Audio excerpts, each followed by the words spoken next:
Do it! Welcome back to the Bold Bitch Banter. Welcome back to season 2 of Bold Bitch Banter. Welcome to season 2 of the Bold Bitch Banter. Welcome back to Bold Bitch Banter, season 2. Buckle up, Buttercup. We about to fuck it up.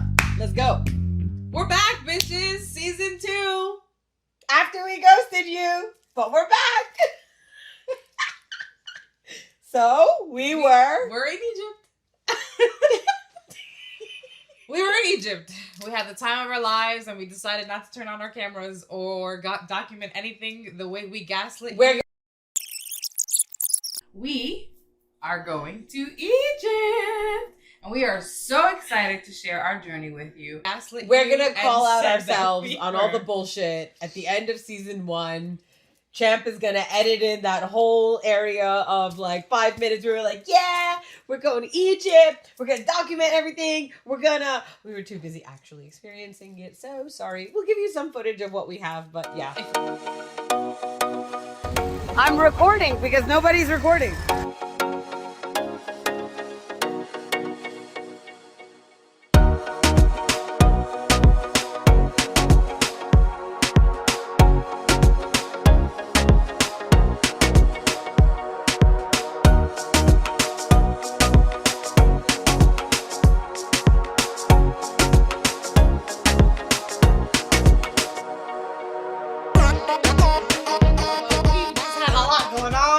Present in the moment. Yeah. We'll leave it at that. Yeah. It was definitely a trip. We learned a lot of great things. I fell off a horse.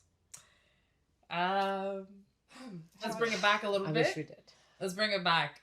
So my sister had set up this complete itinerary for us prior to my cousin's wedding. And we did like breakfast by the pyramids, the sunrise, and then a part of it was going to do horseback riding or camelback riding if you wanted to. I haven't done any horseback riding in 7 years, so I was really, really, really excited. And I was looking forward to this moment for so fucking long. I was like, I want my horse! So we get to the top of the hill and they're like, all right, who's ever ridden horses before? And I was like, me. So the guy decided, because I'm big and I opened up a big ass fucking mouth and said that, yo, I know how to ride horses. He gave me the biggest, strongest horse. And then we all get on the horse and we're walking, we're trotting. And then they're like, all right, the guy goes, yeah, with the whip, and he cracks the whip, and I'm like, oh, this is great. I felt so free. I decided to go, I'm free. And then I started riding on the side of the horse. And at that point, I was like, okay, I have to make a very conscious decision. Either I fall purposely or I ride the side of the horse like this. Both of which is not going to end up well. Everybody's taking off. I'm like, fuck my life. I am fucked. Everybody is like ahead of me now. And I'm like going like this. So take your foot out of the harness and just fall. So I fell and I scooped up the whole fucking sand, all the sand with my head, my shoulder, my glasses almost broke. It was a hot mess. I got up and I was like, ooh, I got so dizzy because the adrenaline and all that. And then to make the story even better, I'm trying to flag somebody down. Obviously, they all have surpassed me. And my brother, apparently, he saw me fall, but continued on to catch up to my sister and tell her, yo, she fell! And then she turns around, she sees my horse jetting without me on it. And she turns and looks at me, she goes, if that bitch is not dead, I'm killing her my fucking self! I'm not gonna pay for a wild Arabian horse missing! Yeah, true story. So... yep, there we go. And then somehow I made it alive. I made it back out alive. And the walk of shame back to the whole group. That was the worst part. Because my mom and my dad were all there. Everybody's there. My dad, our cousin, he's like, when are you? He's like, are you okay? What's going on? I was like, I'm fine, Dad. My face is a little scratched up. My shoulder's bleeding. My cousins are laughing. And then he goes, when will enough be enough for you? When are you gonna grow up? I was like, this is exactly what I needed at 30 years old. Getting lectured by my dad in front of everybody in the middle of the fucking desert. It was very memorable, and the moral of the story is don't talk shit if you don't know how to back it up. Facts. The guy that went after the horse was like a 14-year-old. Yeah, but they do this for a living, man. Like, he was legit a jockey. Anyway. They do this for a living. I have a slightly different perspective on those chain of events that happened that day. I told her, bro, we haven't ridden horses in such a long time. Let's take it easy. And she's like, no, I'm good. Well, we do this all the time. I'm like, all right, mind you, she told you that she was riding sideways halfway after she was on the horse. No, it was from the get-go. She put herself on the horse. And I'm like, bro, you're tilting to the right too much. Fix your saddle. Fix your position on the saddle before we took off. And then the guy cracks the whip in the air. The horses know that's their cue to go. So when he cracked the whip and we were going, I'm like holding on to the saddle like dear life. My brother's like, holy shit! Because my brother likes to go like slow and easy, doesn't like the fast horses. But some of our cousins really know how to ride horses, by the way. Apparently that day all of us had fast horses. But nonetheless, right? The whip cracked and she was still on the angle. And so she didn't actually get to be free. She was like, I'm free on the side. Okay. So I think in her mind, I kept telling her, bro, the faster you go, the harder it's going to be with momentum and inertia to center yourself on the horse. Center of gravity? Where? Then all of a sudden, all of our horses took off. Mind you, I'm like in the front of the pack, right? I don't see many people because one of our cousins jetted and I was in second place after them. And then all of a sudden, my brother is coming next to me and I'm like looking and then there's another horse without anybody on it. And I'm like, he goes, Mayhem! He goes, she fell off the horse! I was like, she better have died! Because if she didn't, I'm killing her myself! Because that horse is very expensive to replace. Yeah. But yeah, that was a true account. Then I saw the 14-year-old jockey running after a horse. Mind you, the horse is already like by the last sand dune that you can see. And I'm like, holy shit. Then all of a sudden it goes down and I'm like, we can't see the horse anymore. I'm like, holy shit. So in my mind, I'm like, yeah, they will charge us up the wazoo on the cost of the horse because there's no way to prove that the horse cost that much, okay? And she was volunteering that she was a horseback rider. And over there, they're like, oh, okay. Because if you are not a horseback rider, such as like a freaking jockey that shows up on those YouTube videos or those Instagram reels where you're like, yeah, you're not a horseback rider. So she could have just said, I'm an elementary horseback rider. But no, the ego would take too much of a hit with that one. So she's a horseback rider on a wild Arabian horse that dances nonetheless. So good for her. She got what she deserved. So my cousin, he was sitting there talking all this shit, right? He's like, the minute he gets on the horse, he's freaking out. So he got off the horse early. And then when I was walking back to the group, he goes, I heard you fell. How did you fall? I need a play-by-play. I was like, what the fuck? I was like, normal people say, are you okay? They follow it up with that. No, I need a play-by-play. No, you deserve that. You deserve that because you were so fixated on your ego that you were like, I'm a horseback rider, that your ego hurt 10 times more when you were walking back on your feet in the sand to everyone. And then you got lectured by your dad. To make it worse, we get on the bus. And for those who missed me falling, so it's a group of like 50 of us, right?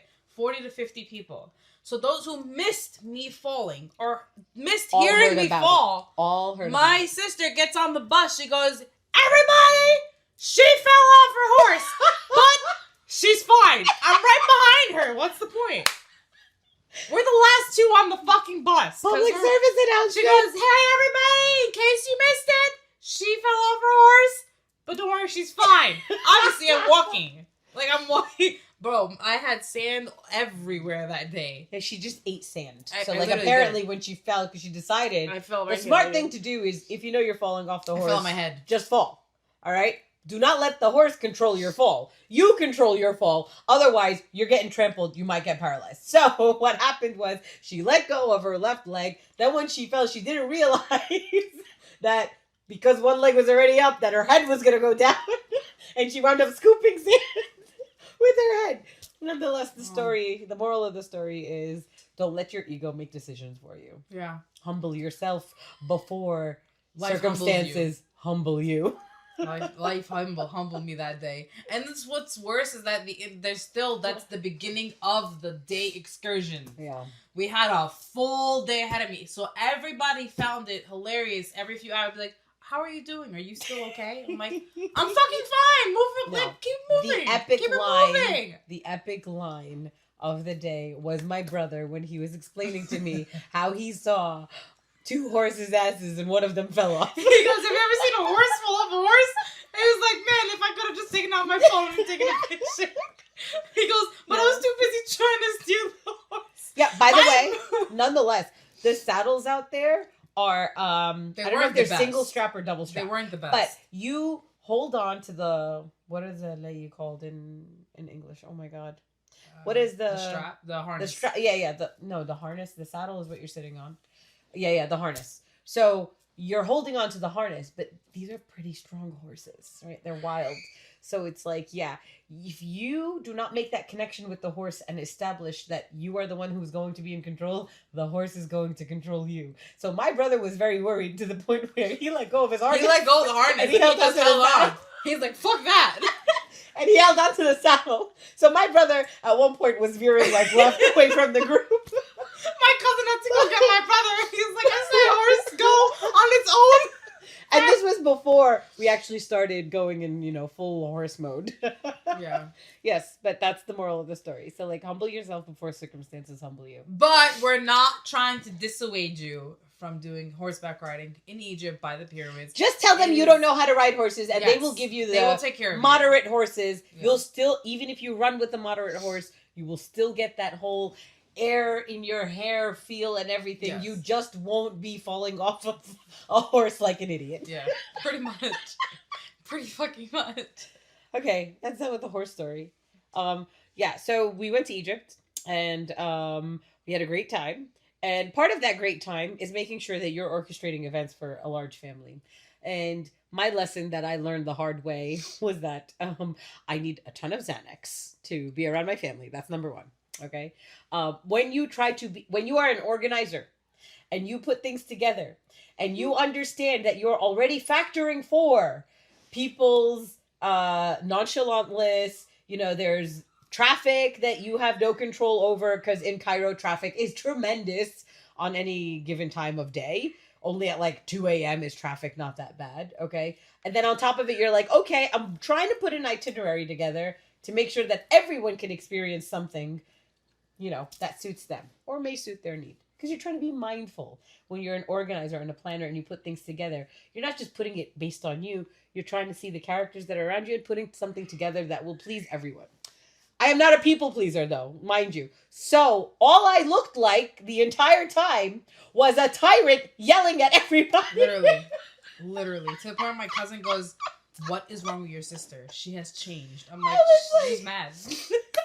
It was herding cats, okay? We have all age ranges, and the wedding party was 45-ish people, okay? From kids to adults. Always and the adults were giving me personalities. The adults were giving me the hardest time, okay? Because they like to do their own thing and not listen. And then I was like, all right, cool, bet. How about I start dropping off some of you and losing you on purpose? Yeah, we wanted to lose my dad. Just to teach you a lesson. We wanted to lose my dad. I wanted to lose my dad. He was one of the people that gave us a hard time. Very much so. Like, we would say, we have to make a left now, and he would go right. Yeah, he was just because he wanted to, right? And so it was great to have 45 people. And then he would do that, and then other people would follow him, and then all of a sudden the group is split in half, and I'm sitting there in the back looking at everyone, and I'm like, oh my God, I'm going to strangle some people. But yeah, it was fun. I would try, if I was going to do it again, I would do it again differently to the point where I'd probably be on, I'd probably have to do Xanax in order to survive that day and not have it take a toll on me mentally, emotionally, and physically, because that was a lot. Because I was trying to be nice, and the police officers, like the tourist police that let you into these places, were like, ma'am, it'll be okay. And I'm like, it's not okay! Shout out to Happy Travels. We were missing. Yeah, shout out to Happy Travels. He helped us coordinate all of that. But yeah, I almost got into a fight with the tourism police, so that's not a fun thing. That's how our morning started. Yeah. Before we got up to the horses, like literally, because tensions were high already. Because like it's literally 5 minutes after breakfast, and breakfast was the first stop, and all of a sudden, everyone's going off into their own ways. So in our culture, like the oldest cousin usually gets like a tremendous amount of respect. You kind of hold him up in high regard as like he's an elder. So he came out to me, he goes, "What is wrong with your sister?" I was like, "Honestly, you're her cousin. Go through something." It's like, you got that level of respect for you, Yeah. You do something. He goes, "I don't know what to do. Do I go stop her from fighting it? Yeah. Like, what is wrong with her?" I was gonna fight the police officer. Yeah, I was. I may have not have made it back if I did that. But yeah, he was the one who was like, he came up to me, our cousin. He was like, "Relax, it's okay, calm down." He's like, "It's fine." And then he told the police officer, "I'm sorry." I'm like, "Don't apologize to him." Yeah. But yeah, because they were trying to say that we had the wrong tickets. Mind you, we bought all adult tickets so that we don't get screwed up with the adult versus kids and have wait online and, all of that bullshit. So we bought all adult tickets, and the guy was like, "Oh, he scanned a ticket and it didn't work." And I was like, "Try again." And then it didn't work. Try again. He's like, "You already used this." I'm like, "We have 40 tickets. How many did you scan?" And I was trying to get a hold of everybody to make sure they scanned their ticket. Because I know we bought extra tickets and we bought adult tickets just to bypass all that bullshit. But nonetheless, go visit the pyramids. It is breathtaking. It is magnificent. That is all I can say. Every time I go, it wows me even more. But yes, go do it. And if you're claustrophobic, do not go inside the pyramids. Please don't. That's just the worst was going into the pyramids and going up. And I don't know if you've ever been in there, you would understand this very tight, narrow hallway that has planks that act as stairs, and you have to go up. The same way you go up is the same way you come out. Mm-hmm. So the people that are like freaking out and having like an anxiety attack, they're coming down. And you're like, "Okay, hold on, go." Like, it's not comfortable for us. So it's like, if you don't know how to handle it, don't go inside. However, do yourself a favor. Don't let your ego get the best of you like a certain somebody. Yeah. I was fine in the pyramids. It was my father that his ego got to him in the pyramids. And I was like, okay, I had to really think about this critically. I was like, say he passes out, how do we get an ambulance? How do you get a stretcher in here? I don't fucking know. We can't carry him down these fucking planks. Yeah. So don't do that to your kids, Yeah. It was very stressful that my parents decided to go up the pyramids because they wanted to prove a point, and I was like, "You guys have seen it and lived it for so many years. Why are you doing it now? But why are you doing it now?" Moral of the story: it was once you get into the king's chamber, it's a completely different feel. Like, can't even put words to it. You have to, experience it for yourself.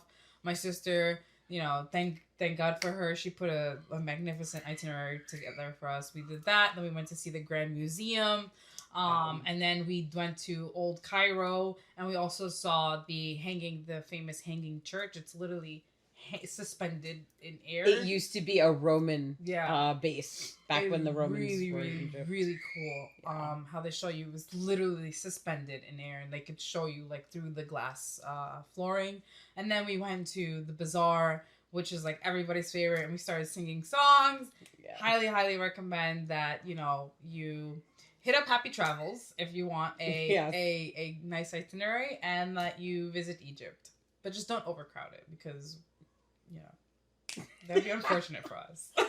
That is her selfish ways talking. Yeah. So season 2, we're starting it off with the Why We Ghosted You. We were having a ton of fun. Egypt is something that is very memorable, but I think more than anything, it's don't overpromise and underdeliver. Always underpromise and overdeliver. Yeah. Which is what we're trying to do with season 2. So that this is what we're doing for season 2. Don't do that. Don't let your ego get in the way. And take a deep breath sometimes. Yeah, you don't have to always look like a maniac. Yeah.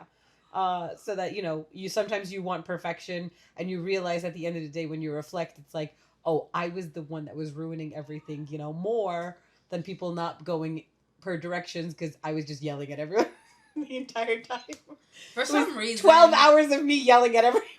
For some reason, I don't know why everybody thinks that I'm her, partner. They come up to me. They're like, "Yo, can you tell her to chill?" I'm like, you can go speak to her yourself. What makes you think that I'm gonna have any impact on her? They're like, "She listens to you." I'm like, "No, she does not. Are you retarded? No, she doesn't. I swear." She was yelling the whole time.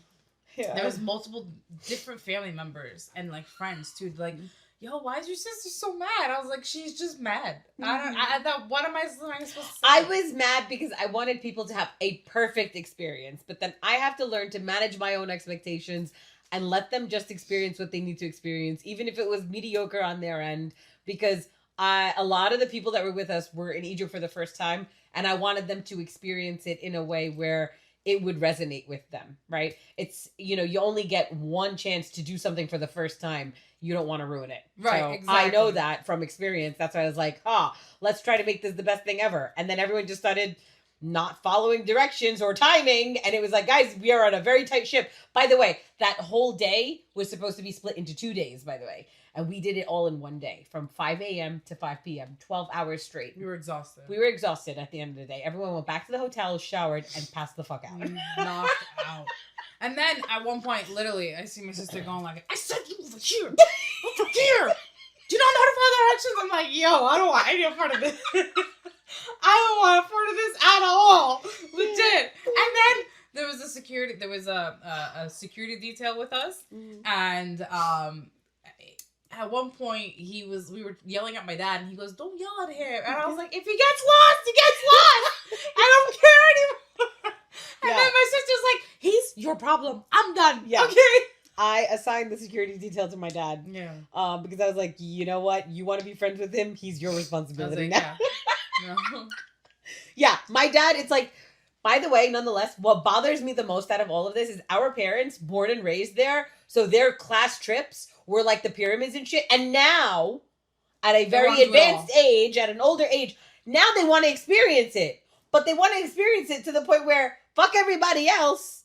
And legit, it's like, fuck everybody else. Fuck everybody else. Legit. Where 40 people going this way and then 3 people going this way. Ridiculous, right? But yes, maybe that, I don't know why that triggered me, but yeah, maybe I should have just let them get lost in the desert. The running joke was if it was my sister, myself, or my brother, we all looked at each other and then looked at our mom like, "Get your mans, man. Get your man. Get your man. Go get your man." Yes, very much so. That was the running joke between the siblings. We were all looking at each other and then we were looking at my mom and we were like, "Get your mans." Nonetheless, nothing but love to all of them. But bringing it back to the point of why we started off season 2 with this, wanted to let you know how much fun we had on our vacation. We hope that you guys get to do the same. And also wanted to hold ourselves accountable. We talked a lot of shit, did not come in and cash on it. So that's why we will never overpromise and underdeliver again. That is our bad. We might just sneak attack you with some nice surprises, but you won't know because sneak attack. Why not be violent? To our followers, sneak attack. Look, you got the purpose of this is just to own yourself. Look, I am aggressive.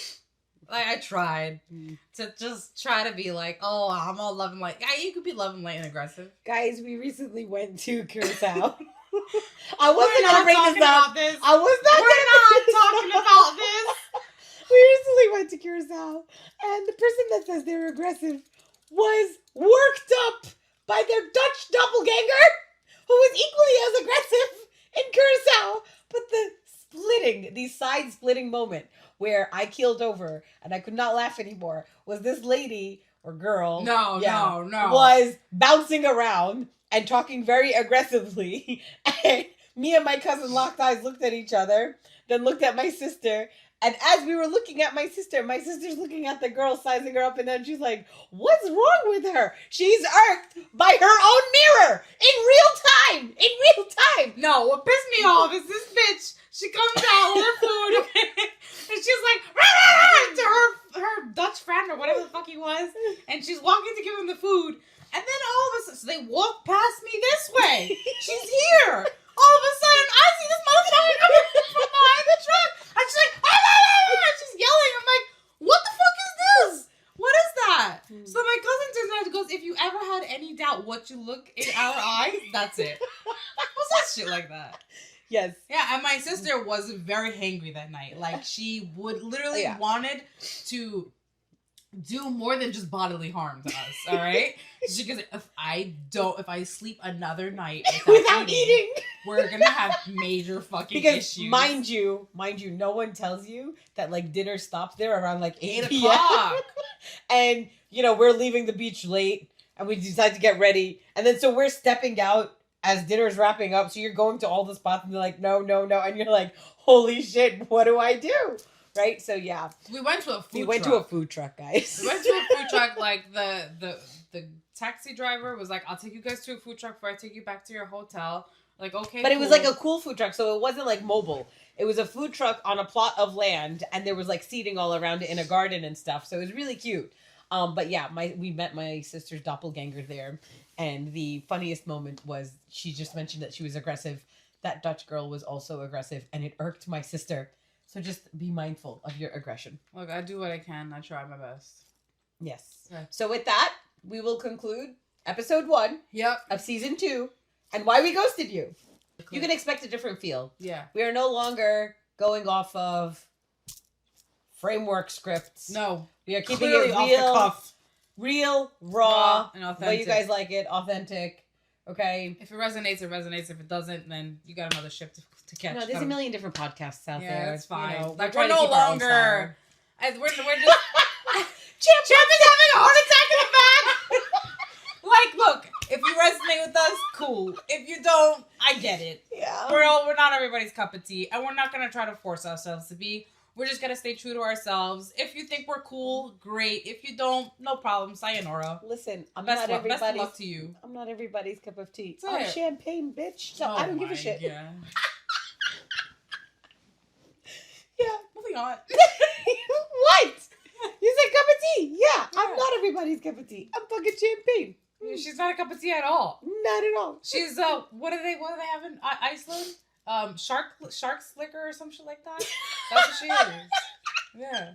It's like fermented shark. Sorry. They drink fermented shark. Or no, they drink the water of the fermented shark. Something like that. Yeah, I don't know. They were forcing us to, I was like, I'm so sorry. I'm not trying to be disrespectful. No. This is not going down my throat. Not doing it. Hey, yo. Hey, yo. All right. Okay. And with that, remember, if you like our content.